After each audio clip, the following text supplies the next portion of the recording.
Yes, this one. Create an account. Click this. And you do the same thing when you sign up Facebook account. You put your name on this box, and you have to create the Gmail address also to upload the video to the YouTube. And you create the password and confirm the password. Put your birthday, your gender is really interesting because they have author too. So if you are not sure about your gender, you can click this one. Right? And this is your choice. You can put your mobile phone or not, it's okay. And you can put your another email address. If you don't have the Gmail address, you put like Hotmail address is defined to do this. And this is for the make sure that you are not a robot, so you have to type exactly what you see.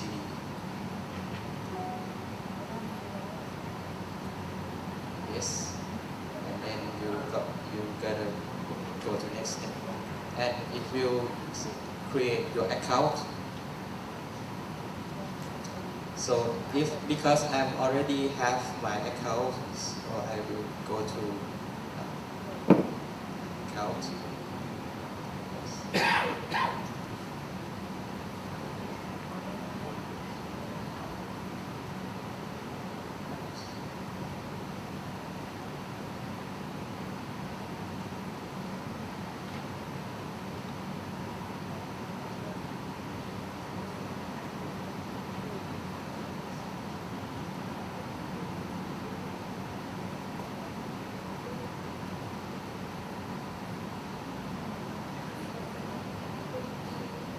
So this is my account, and it's very easy. If you have your own video in your computer, you can drag that video to this space. It's automatically upload your video, and I think it's make sure that the size, your video is not too long, so it may take it take the long time to upload to the video. So it's very, if you have very short video, it's very easy to upload to the website, but it's totally depend on your speed of your internet also. And yes.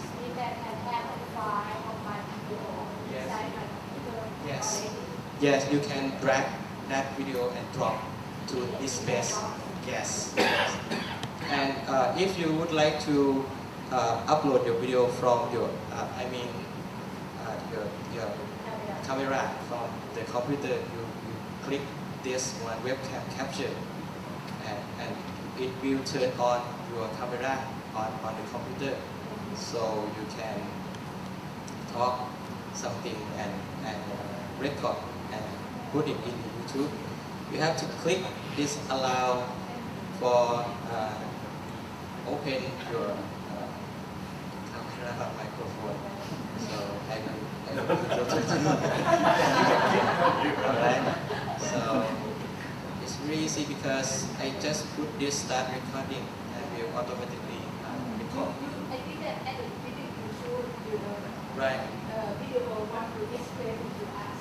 Okay. Yes. So I will just for example click this recording, and it will record your picture and you're speaking right now.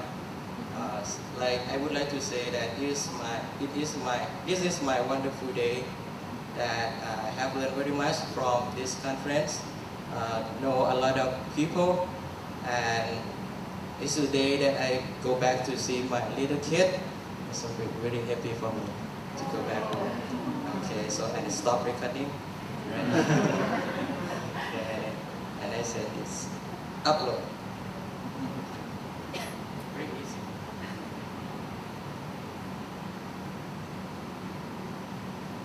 And I can change the title of my video.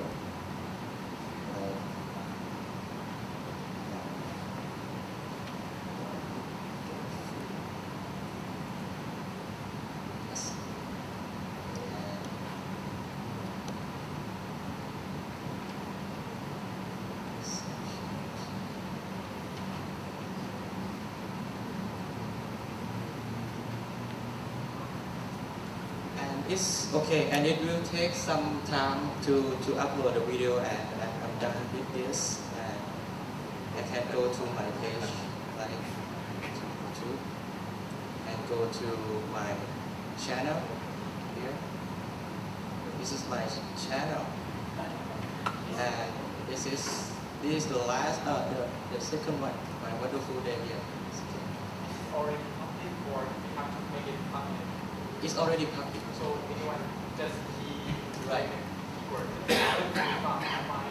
Right, but yeah, but sometimes I have to put some tag that's like, because that it will, I mean, there are many videos that's the name My Wonderful Day, so it will put a lot of My Wonderful Day in YouTube, so maybe I have to put some tag like Sitichai Wonderful Day or something, so to make it easy for people to find it. But my idea is that I will construct this channel for my student. They can upload any video of them to this channel, so people in the group can see the video.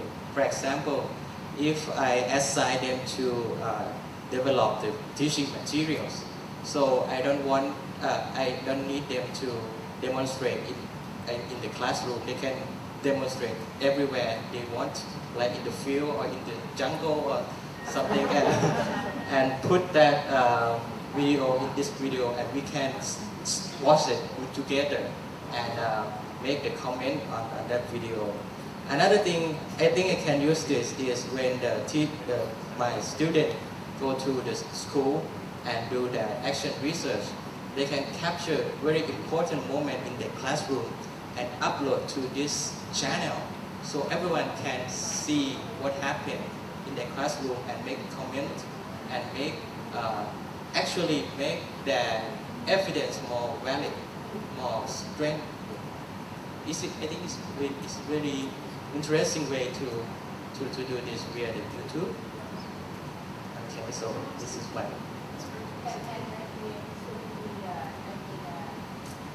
Website that you have to drag to your paper. Yes, actually I can just click this and drag to the Microsoft Word or something.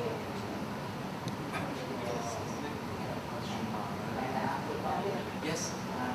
Can we set the timing for show this video so that one month or 2 months, this is possible? What is that? To set this video on internet. Yes. The period for showing. Can we provide the period for showing? I mean, I'm not sure. Do you want to take? I'm not sure I understand. Do you want to? like how long this video going to be published in YouTube? It's published. All the time. Yes, This is yes. not put out. No. I now have over, I think, about 500 video clips on my channel, and I was one of the first to start using YouTube, and they are just there. They don't come off. Okay, so anything that I posted, nothing has been taken down, and it is free. Depend on beyond removing from YouTube. Will stop. It may stop, but so far there's no indication that there is any problem. That everything that I put up over years is still accessible. You know, so nothing has been. Sorry. I think what he's saying is that if he's the owner, it's okay for him to take it down. Ah, yes. Sorry. You can take anything that you've put up just with a click. you can delete Yeah. any of your, and literally it is a second, it just does it. So you click on delete and it stops, it takes it off, yeah? And just one more thing that could be useful is that you can restrict the access to the video, so that you can restrict it so that you yourself can, only you can access it. You can make it completely open, completely public, or you can make it only open to people with the exact URL. So if you send the URL via email to your students in the class, then only them can access this. Now, I think that was such an important point. In fact, you didn't know, did you? No.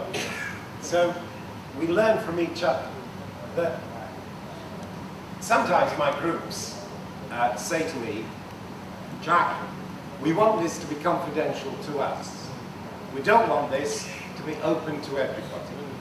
So as you upload your video, you've got three choices. It says, do you want to make this completely public? Do you want to make it unlisted? Do you want to make it private? If it is unlisted, it is only the people that you provide the URL to, the control line, that can access it. Yeah?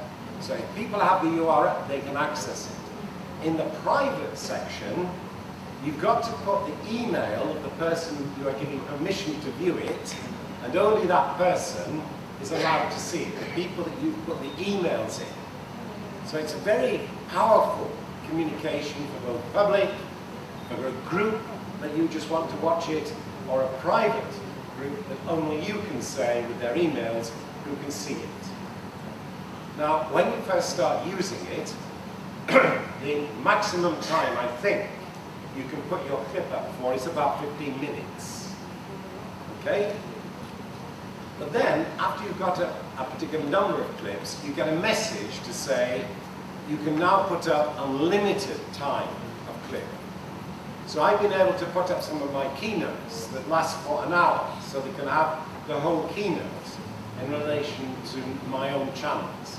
But when you start, you won't need, I don't think, to do something longer than 5 minutes or 10 minutes, but you have a 15-minute clip.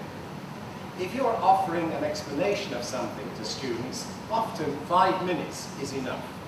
A 5-minute video clip can say an awful lot, it can say a tremendous amount. If you're looking in the classrooms, you can edit these clips, so you can just show a particular section. And I showed you the other day how you can just drag and drop the image from YouTube onto your Word document, you put the URL underneath it, it's live, and people can then access your visual data.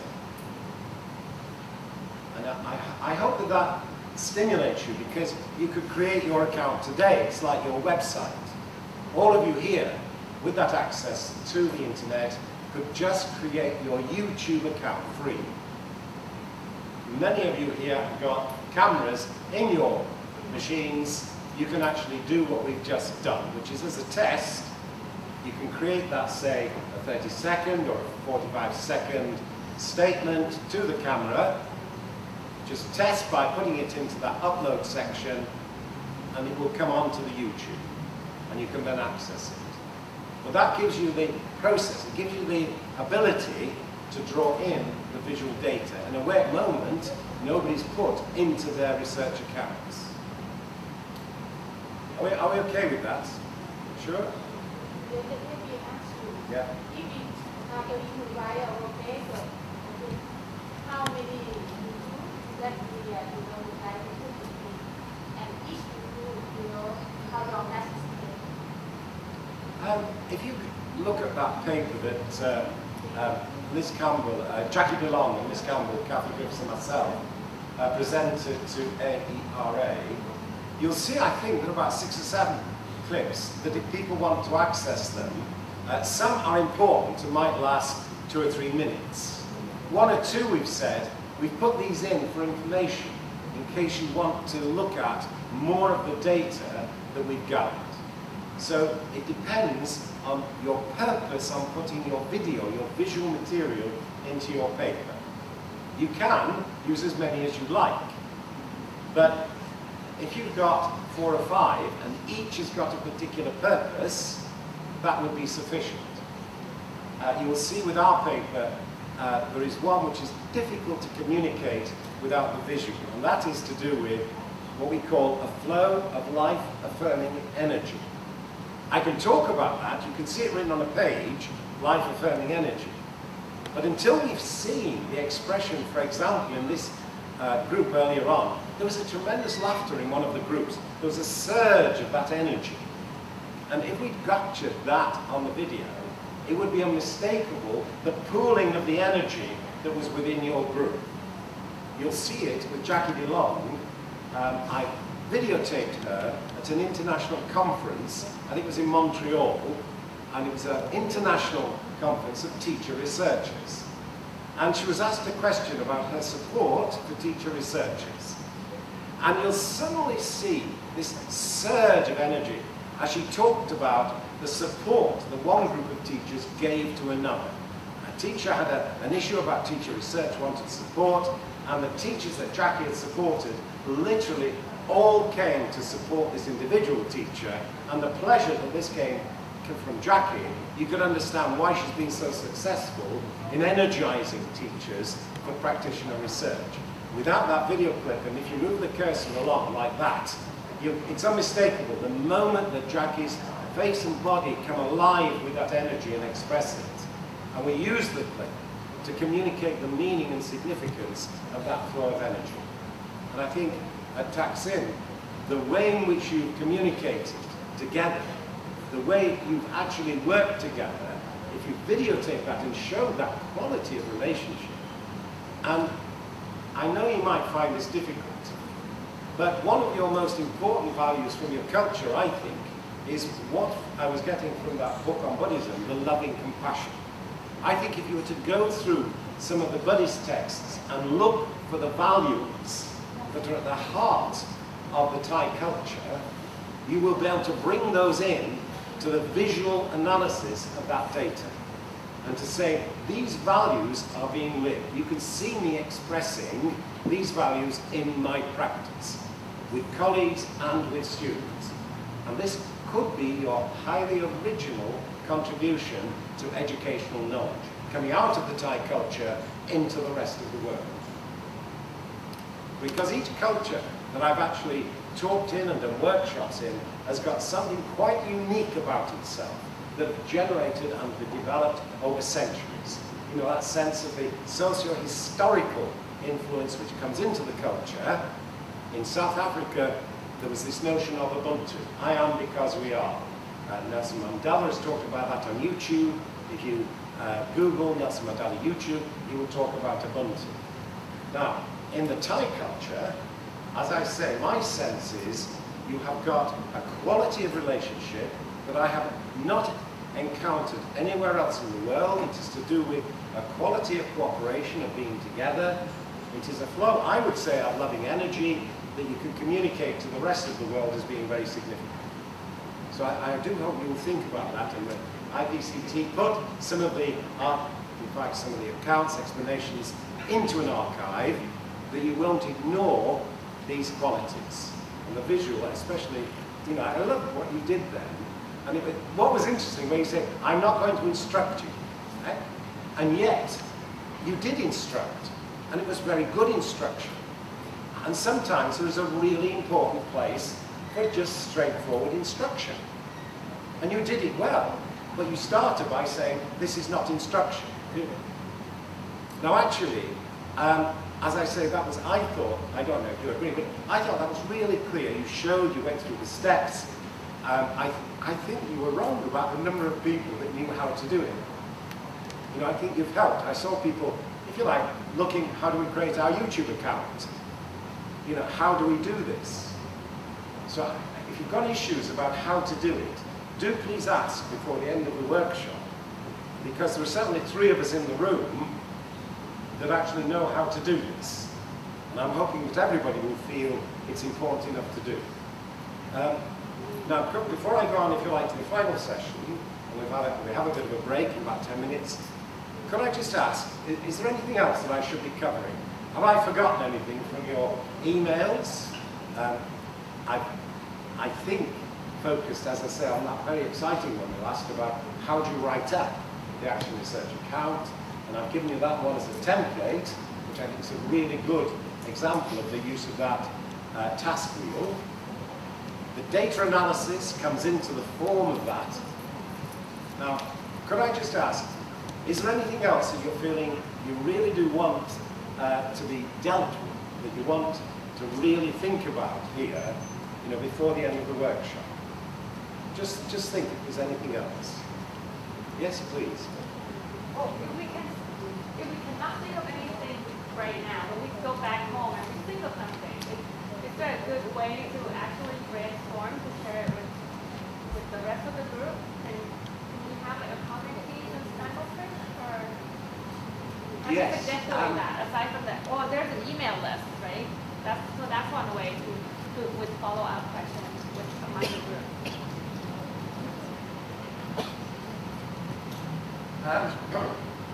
Okay, as an academic in England, I have the right to create e-lists. Right? Now, I've created 3 or 4 of these already, and I've created some for colleagues in Africa. So we've got an Action Research Network Africa. We've got my practitioner researcher e-list I've shown you how to join. Now, if you want, when I get back to England, it would only take me 2 days to set up a practitioner researcher or action research group. I could call it Thailand CPD, whatever name. For example, I could talk to Professor Van Tieper about the name, or then I could set that up as our e-list. I could then send you an email, everybody, to say, if you want to join this list so that we can brainstorm our ideas and just share them between us, and then anybody else that we want to encourage to join could do, I could set that up by Wednesday of next week, and I could then send you the address, and you could all join it if you wanted to, and then use it as your forum to continue to share ideas. But that would be one way in which we could continue the conversation and focus on what it is that we're doing with our action research, as well as your websites. Yes, please. I think one of the big concerns for Thai research is how much do you deliberate the meaning or reference to their work. Yeah. Frankly, what is so difficult, Yes, yes. Now that is also a concern we've shared within the practitioner researcher groups, the masters groups that I've worked with in Bath. To get the masters accreditation, all the teacher researchers have got to engage with the ideas of others. And this has been one of the most interesting but difficult things to do, to strengthen the practitioner research report from a classroom so that it integrates ideas from other researchers or other theoreticians. Now, that is one thing I've always needed to insist on, because it is for the people that want their accreditation. It doesn't matter if it is for what is called non-accredited work. If the teacher researcher doesn't want accreditation for their inquiry, they need not include a reference, because it is not being put into a university for accreditation.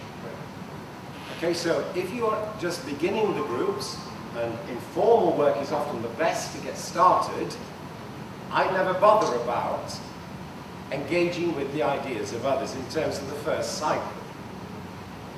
But my teachers that I work with, they almost all would like some form of accreditation after they've worked with us for, say, 12, 14 weeks or several months. And it's there where I need to bring in the ideas of others. Now, this is very, very important, because you'll see in all of those accounts on the master's program, you'll go to the reference list, and you'll see that they've all had to engage with the ideas of others. But the way that we encourage this is by trying to make sure that it is connected to what they are interested in. So if somebody is interested in chemistry and they want to improve the chemical understanding of their students, we link it in to the government's documents and the curriculum that, and you've already done this. You know, I really love the way you did this with the ministry, the government, the ministry, the university policy.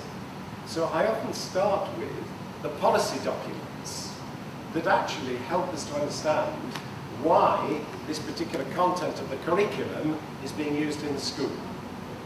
Now, the other one that affects all of the teachers is assessment, the way the tests are actually evaluated within a country. And you've got this as well. So everybody, I think, you work with will already experience something about assessment or tests. There will be some literature from the government or researchers about the tests. So you can gently introduce the ideas of others through material that the teachers might already have connected with. Now, what I then do as my work in supervision and tutoring develops, I start to bring in ideas from philosophy, from social science, from psychology, from history, that has really influenced me in my research, and I share it with my students. I've got a whole file of authors and their quotes, and I share some of these. In fact, this is on my desktop. It's just under authors. And I'll just see if I can find one and just show you what I do, just as answering that in terms of a really important idea that was brought up earlier, and it was in relation to globalization. Okay, where if you look at globalization, so there it is, there's my file, and you'll see that it is full, you know, of names of people. Just go down, there are lots of them. Each person there has got an important idea that has meant something to me that I brought into my action research. Now, if I just search for this guy called MacTaggart. Now, MacTaggart gave a keynote address to the, I think it was the second World Congress on Action Research.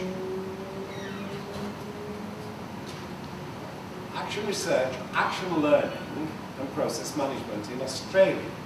And this was one of the first ones, the first conferences, international conferences, that I went to. Now,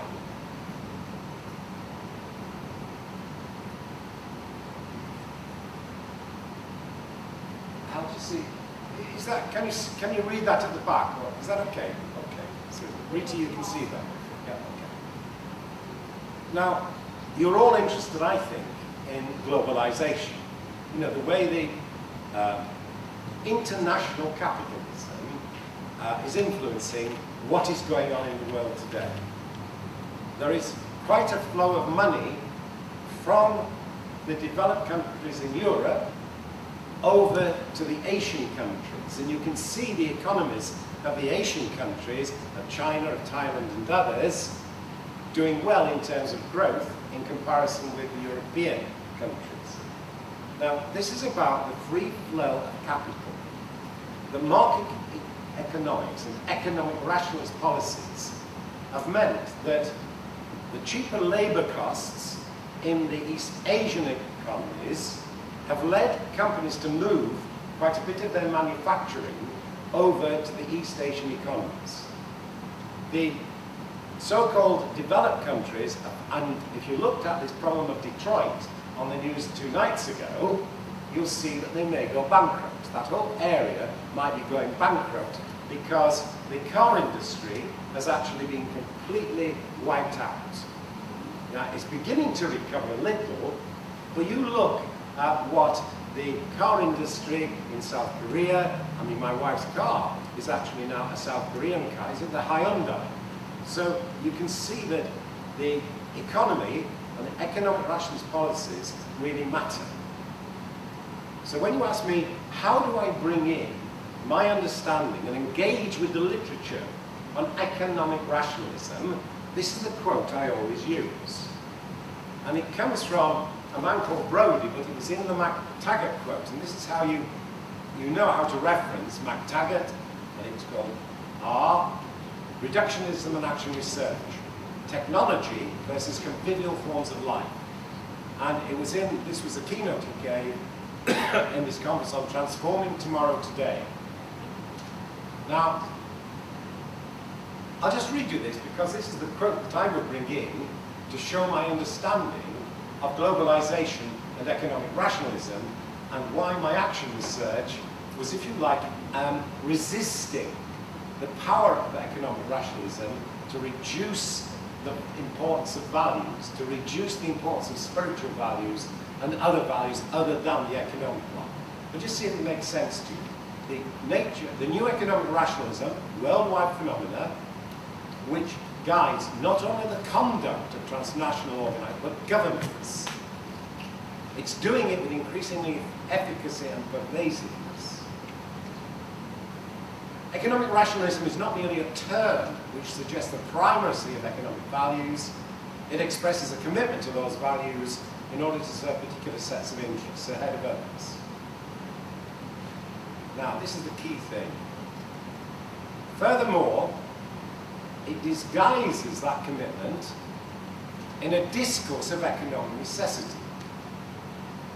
We've moved beyond the reductionism, which leads all questions to be discussed if there are economic ones, and that is the process of devaluation, where all our discussions have become reduced to economic ones. We've come to a situation where moral questions are denied completely in a process that is called demoralization, in a cult of economic inevitability. This guy Brodie has described devaluation and demoralization in the following way. Devaluation refers to diminishing or denying the relevance of all but one type of value. Demoralization denies the relevance of moral questions. The reduction of all values to money value would be an example of devaluation. The slogan "business is business" is an example of demoralization. So, if I'm asked, how do I engage with the ideas of others in my action research and bring the theories of others into my account, I always try to say that I'm aware that I am living within a world where economic globalization is very powerful. I live in a country where Margaret Thatcher brought economic rationalism at the centre of government policy, and then our Labour government, and I as a member of the Labour Party, actually worried about this. We kept the Conservatives' economic policy when we gained control. So that economic rationalist policy is influencing a lot of our society. So that when it comes to the spiritual values we talk about, do you think of the importance I've said within your culture of loving compassion?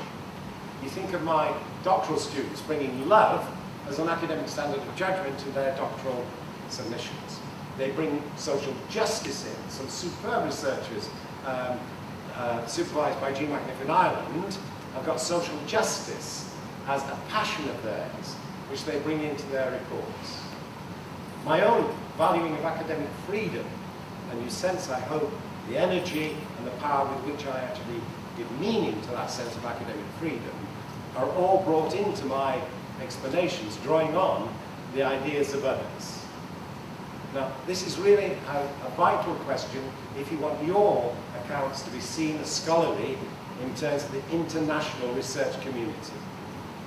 And that's why the journal, and you asked me about the journals, that Journal of Living Theory, which you can access from my website, and there is a movement now to get the journal recognized on international databases, which will make it attractive. I'll just show you again how to access that. Come out of that.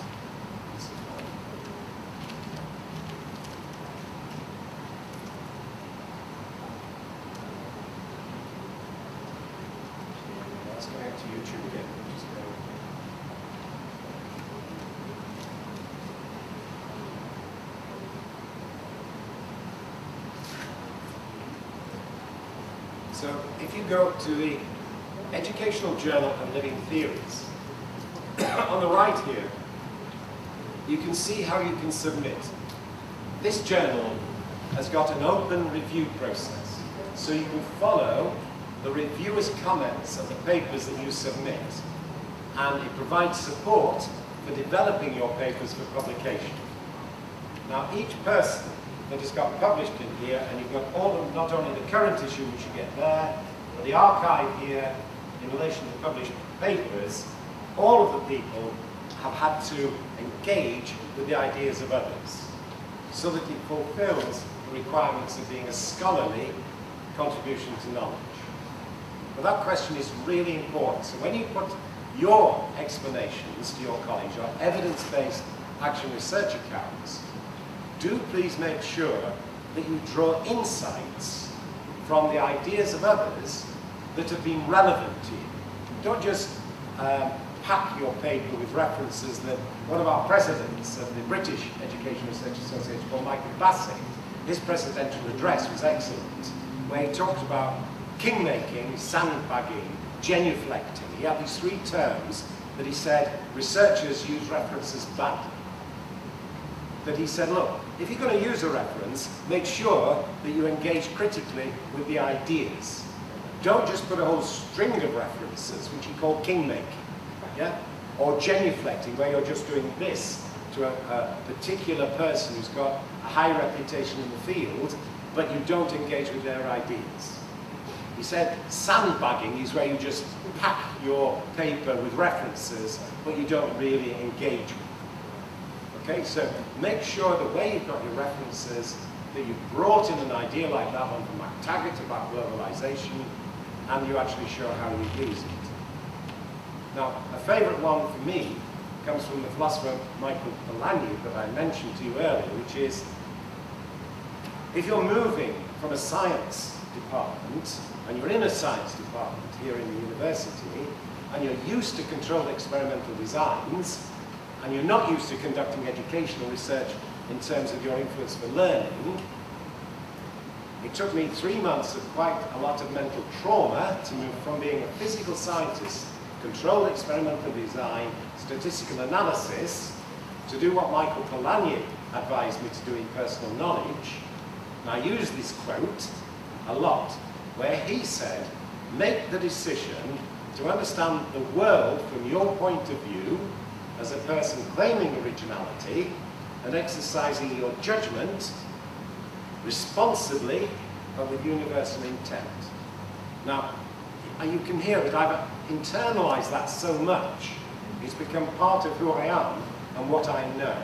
And I can quote that, and I put the reference in to my work to show how much I owe to that researcher in terms of my ideas.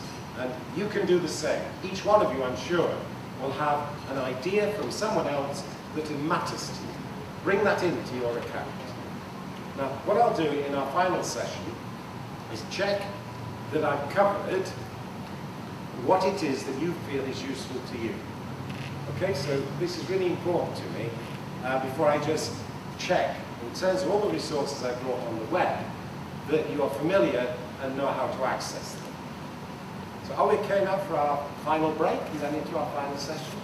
And don't hesitate to come. As I say, I'll pause to see if there's any other issues that you feel you want to take. Are we okay for yeah, okay. So please just have your break, 15, 20 minutes, and then we get back.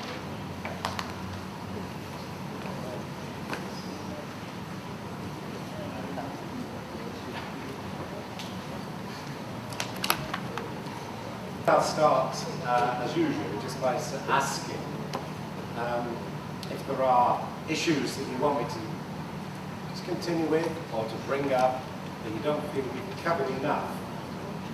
But I'm really pleased that I've now got, apart from just one or two of you, I've actually got, at last, which I really like, the photographs of everybody, so that I can really now make sure that I can identify all your names, I can put names to faces, I can see which universities, I've got the other list, which I find really very helpful indeed. So, as I say, it's just that, just going down, and this helps me as I say, because I've now got everybody's name, face, and I've also got the list of the universities that you're coming from, I just find this very, very helpful indeed. And when, you know, as I say, I will work on my own action research report in terms of the workshop. It just means that I can now include the photographs with the names and your universities, you know, linked to your website, so I can really place you in your content. So many thanks to whoever just sent me this. I think this is a really great addition to have in the workshop. So this will enable me to work on my own action research report and to be able to place you within your university. And Mr. Ponton with the 2 action research projects, the one about the University School Partnership and the other about the students, we'll be able to follow through with the documentation what they've been able to do. And this goes for you all in terms of your action research reports. And I think, was it Mr. Songsak who gave the really superb from the Danks University? Somebody came up on his own. No, it's not. Okay. Again, Mr. Tini. I see. She wants it to move quickly. But you see, with where you've got, it is funny, isn't it? Because the way you respond to your own images, because you've come on your own from your university, it is really courageous to come into a context and build your action plan so we can now help, hopefully, follow in a useful way what it is that you're doing. And already 3 of you have registered for the Practitioner Researcher e-forum, and I've sent you back your authentication, so you can now post the list. I'll send you a welcome on Monday when I get back to Bath, so people know where you're from and something about your inquiry. Okay, so that was really good to get those. I'll just show you. This is what happens. Professor Van Tieper, I think. Yeah, that is yours. You came through as a request. I clicked on it, so it should come back to you, and you're then actually at liberty to access and post the list. But I will welcome you formally on Monday and just say a little bit about what is happening in Thailand and what this workshop has been about. But that will give you the chance to just contact with other practitioner researchers. But it's, as I say, it's really nice to have this, and you being the only person from your university, I do think it's great that we can provide support and just look at what you're doing, because that analysis of yours, as I say, about the government, you know, it was great, that government administered university department. Everybody, I think, would draw on that in the framing of their report. Somebody asked, can they change their,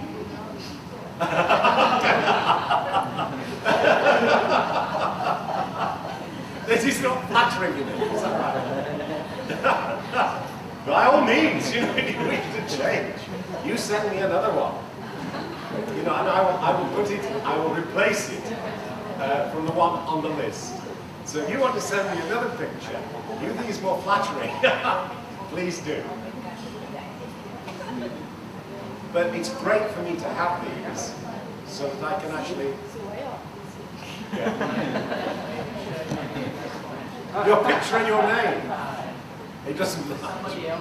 Somebody else's picture. This is not good. So maybe at the end you can check. Okay? Yes, that's good you've told me, because yes, hang on. Yes?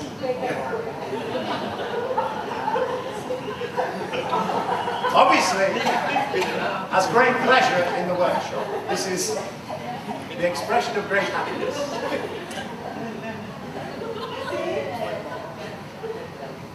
I can't see anybody. Very good. There we are. Now, can we see anybody enjoying themselves? But that's great. I'm really pleased. So that we must get the right name to the image. Okay. I'm really pleased, as I said, that I've now got, apart from one that is not right, the images. Oh, where's the image? Yeah. Where is the wrong one? I will find the wrong one at the end. So make sure I get the wrong one. It is fine. It's fine.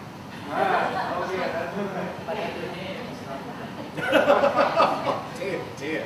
No, it isn't. Oh, so what? That's what?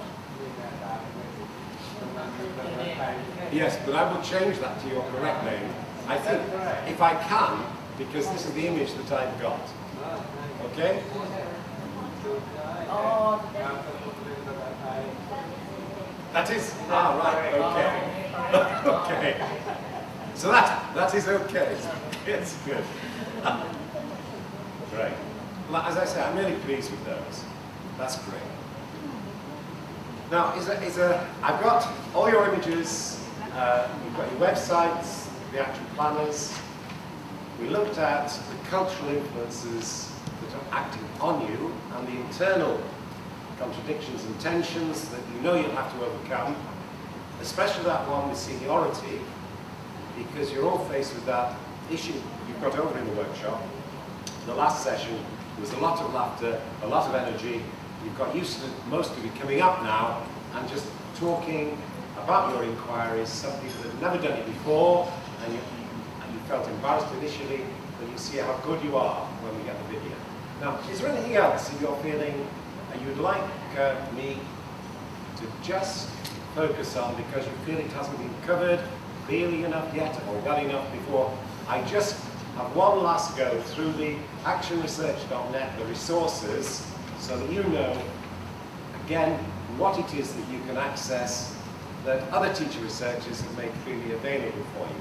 But is there anything else that you're feeling, let's just talk about this for a bit more because you're not quite sure about it, or you feel you'd like to share something to the group, with the group.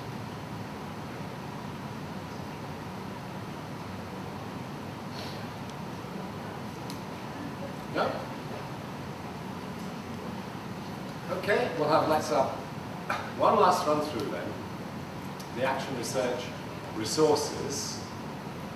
And if you want to pause at any point and just ask for further clarification, or just ask for me to go through something again, then I can do. But I will just run through and just summarize some of the things I think we've covered in the workshop. And something we might be able to follow on your computers, this process, so we really do check that you've got everything that you need.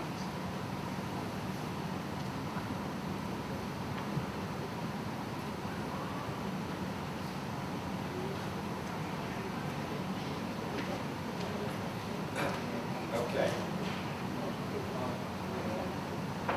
Now, in a week, you'll be able to access this, and I'll have here not just the outline schedule of our workshop, but I will have my own evaluation of what we've been doing. But I'll wait until I have the video clip of Professor Van Tieper's contribution, because that felt to me really important, even though I couldn't understand the Thai language. We had talked over lunch about the ideas, and I think that was really important in terms of you feeling the confidence to come up and talk, and certainly something happened in between Professor Van Tieper's contribution and then when you came to make your contributions. And I think a lot of people will value seeing that clip.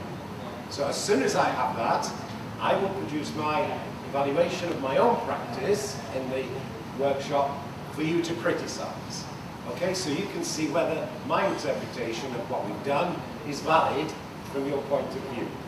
So that will be here. As you get your action research accounts to the point, and this will be some months of it, but even be a year, before you get ready for publication. You could then, if you wish, submit them to the Educational Journal of Living Theories. And these can be multimedia accounts which can actually be taken in this journal. So I'll just show you that the submission process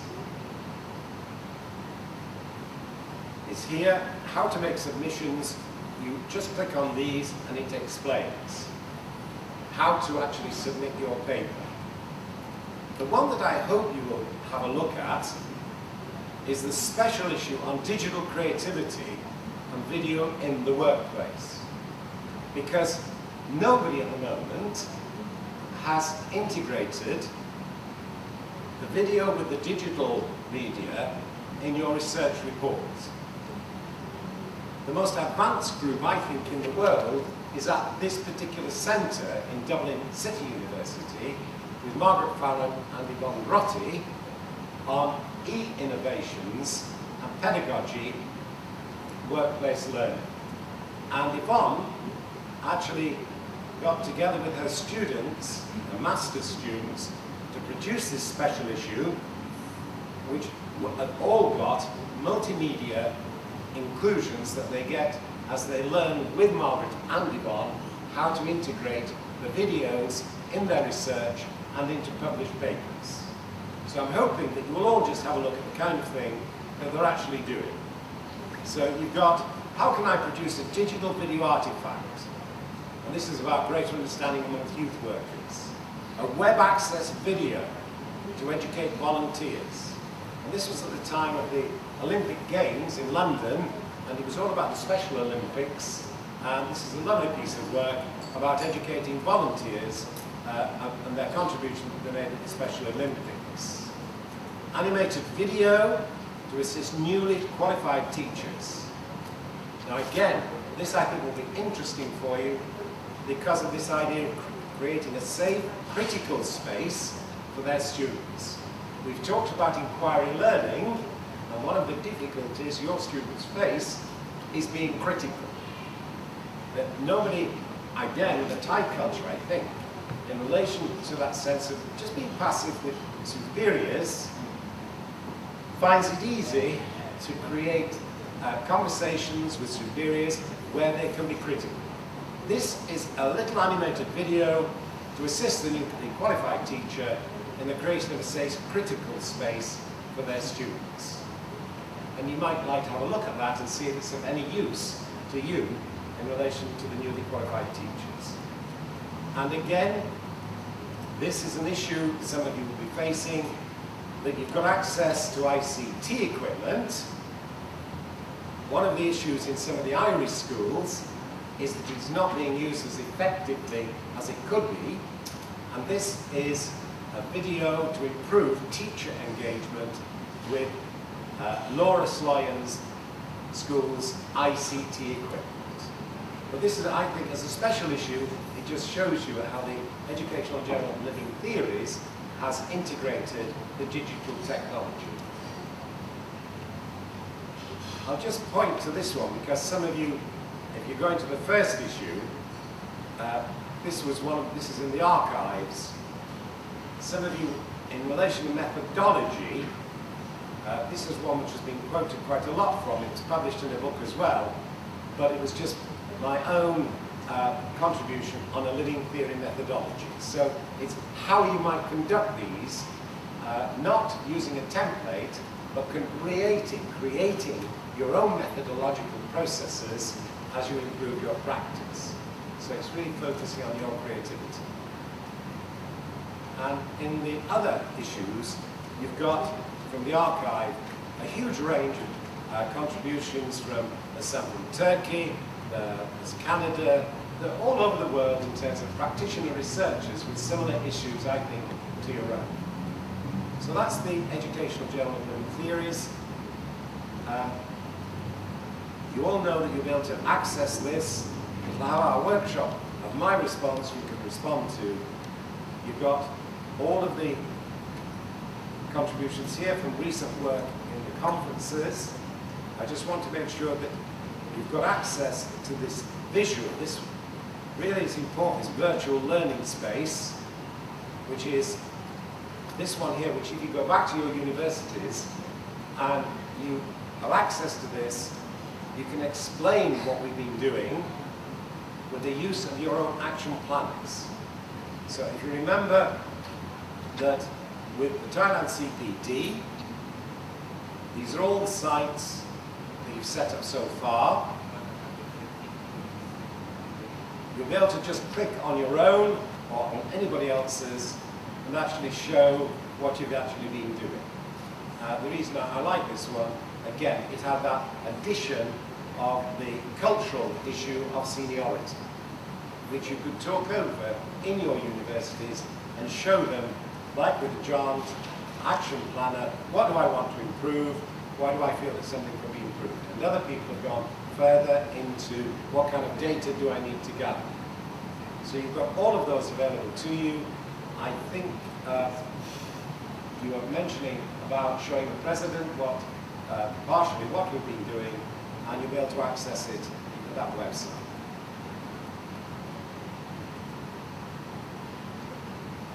If you go down this column, you've got access to issues to do with the rigor, the validity of your inquiry, how can you strengthen the rigor, and how you can actually strengthen the validity. You've got a beautiful piece of work here from a Chinese researcher which deals with validity really well. Okay?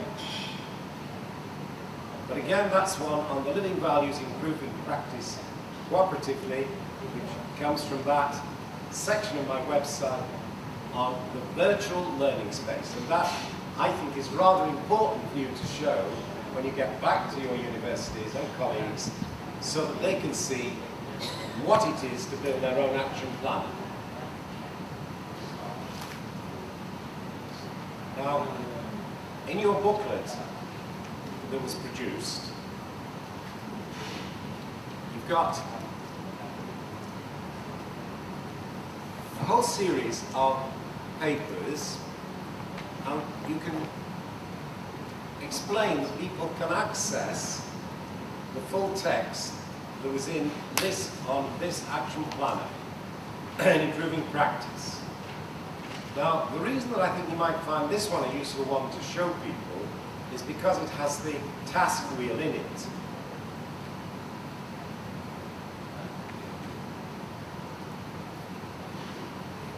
And if you're asked about the action reflection cycle, you can also draw attention to this task wheel, the thinking actively in a social context, where you can say that what we've been going through is this kind of action reflection cycle.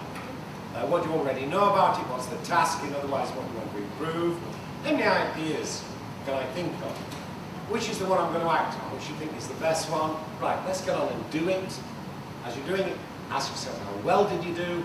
So you're going to evaluate it, tell some data. You're going to actually share that with somebody. So you're going to tell somebody and then explain what you've learned. Now you've got all of this, the use of the task wheel, with all the details of enhancing professionalism of the task. But again, that whole paper is there. There's our own, the one we've been working on ourselves in terms of action reflection cycles. What do I want to improve? Imagining possibility, choosing what to act. As I'm acting, what data will I collect? How can I evaluate the influence of the actions and then modify actions and actions light of evaluations? But it's just to try to show you that you can access these. In Appendix 1, you can actually print it off and just probably translate it into Thai and share with your colleagues. Appendix 1. Okay, so you could just print that off, ask your colleagues or your students to fill it in so it gets the, as you did, so it gets the action reflection process actually going.